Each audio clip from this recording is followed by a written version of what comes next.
I would sleep a lot more if I had more time. I would probably join a gym, probably walk, probably swim, all the things that you're supposed to do if I had time. And you know, I probably have got time, so I've got to be a bit more focused on achieving it.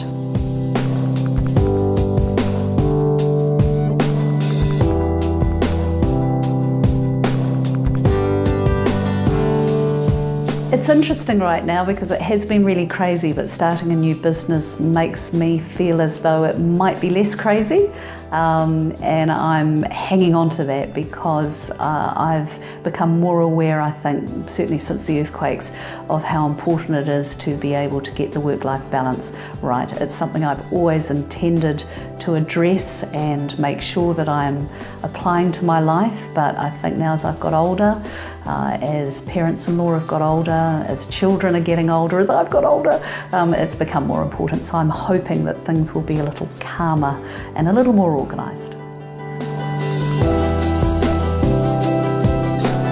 Whenever I take care of myself, like a lot of other women, I suspect, I feel terribly guilty. So whether it is maybe going to the hairdresser, or maybe if it's taking a week away overseas, there is a little bit of guilt. What I don't feel guilty about is sleeping. So I sleep as much as I can, wherever I can, and that's actually what I do on holiday a lot too. But yeah, probably sleeping, turning my mind off by watching television. I probably watch far too much television, and I am a bit of a social media junkie. So I would very much like to put my devices down, but at the same time I feel that I use them to distract and relax.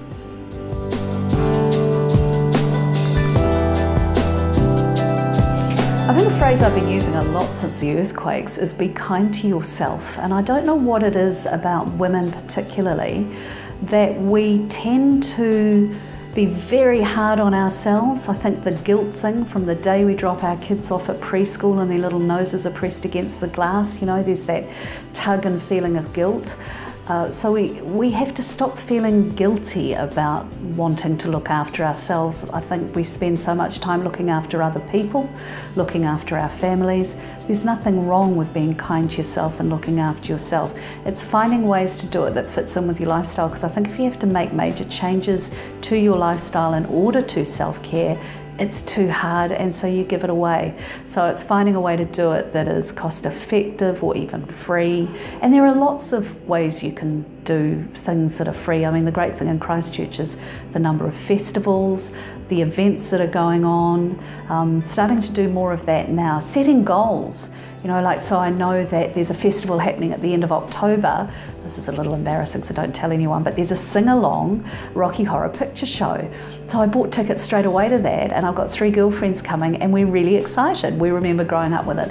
So it's having little things that you aim for, and they don't have to be that expensive, and then enjoy them and socialise, do things with friends.